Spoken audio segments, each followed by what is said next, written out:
भाजपा की राष्ट्रीय उपाध्यक्ष डॉक्टर सरोज पांडे ने कहा है कि सरकार के कामकाज पर उंगली उठाने वाली कांग्रेस पहले तो आपस में यह तय कर ले कि आखिर उनके नेता प्रतिपक्ष किसके साथ सेट हैं। उन्होंने कहा कि कांग्रेस के पूर्व सीएम भूपेश बघेल को कितना दर्द है, अपने नेता पर उन्हें प्रश्न खड़ा करना पड़ रहा है। भाजपा सरकार को राज्य में 1.5 साल हुए हैं और भाजपा सरकार अच्छा काम कर रही है।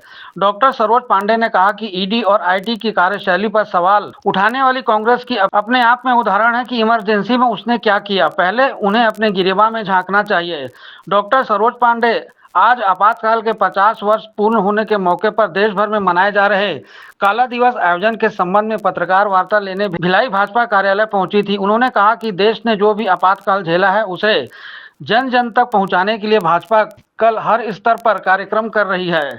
आपातकाल के दौरान पूर्व प्रधानमंत्री इंदिरा गांधी ने भाजपा के लोगों पत्रकारों को जेल में डाला और नसबंदी जैसे कानून को लाया। उन्होंने कहा कि 50 साल पहले ही लोकतंत्र की हत्या कर दी गई थी।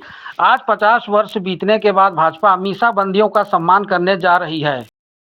देश में लोकतंत्र है और लोकतंत्र की खुली हत्या आज से 50 वर्ष पहले 25 जून को मध्यरात्रि में किया गया।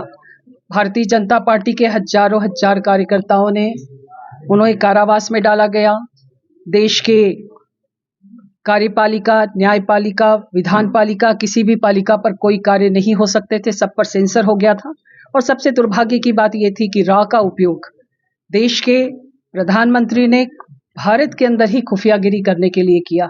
इमरजेंसी में नसबंदी जैसी चीजें लागू की गई, जो लोगों को उसमें प्रताड़ित किया गया। उसके माध्यम से लोगों ने अपनी दुश्मनी उस नसबंदी के माध्यम से निकाली। यहाँ के कांग्रेस पार्टी के नेता और मजबूत होकर उभरे। उन्होंने अपने तमाम विरोधियों को खत्म करने की साजिश करी और बहुत से लोग जो मीसाबंदी थे कहाँ गए हैं उनके परिवार के लोगों को नहीं बताया।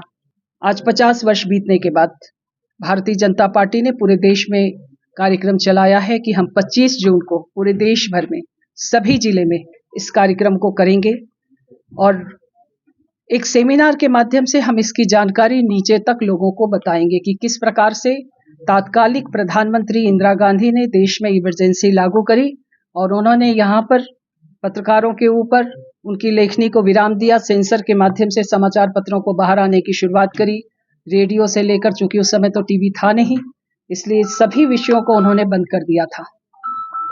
इस कार्यक्रम के लिए जो मीसाबंदी है और मीसाबंदियों की राशि को बीच में रोक दिया गया था, इन तमाम मीसाबंदियों का भारतीय जनता पार्टी अपने उन मीसाबंदियों का सम्मान करती है। पार्टी मानती है कि इन मीसाबंदियों के कारण ही आज पार्टी इस सर्वोच्च शिखर पर खड़ी है। केवल हम भारत नहीं बल्कि देश के सबसे बड़े राजनीतिक दल के तौर पर अपनी पहचान बनाते हैं और परिवारवाद का हम विरोध भी करते हैं। और परिवारवाद पे इस बात को भी कहना चाहते हैं कि अगर परिवारवाद का विषय है तो लोग अपनी योग्यता से आगे आए। केवल किसी परिवार का होने के कारण, केवल गांधी परिवार का होने के कारण यहाँ पर नेतृत्व बार बार उन्हें दिया जाता है, इसका विरोध पार्टी करती है।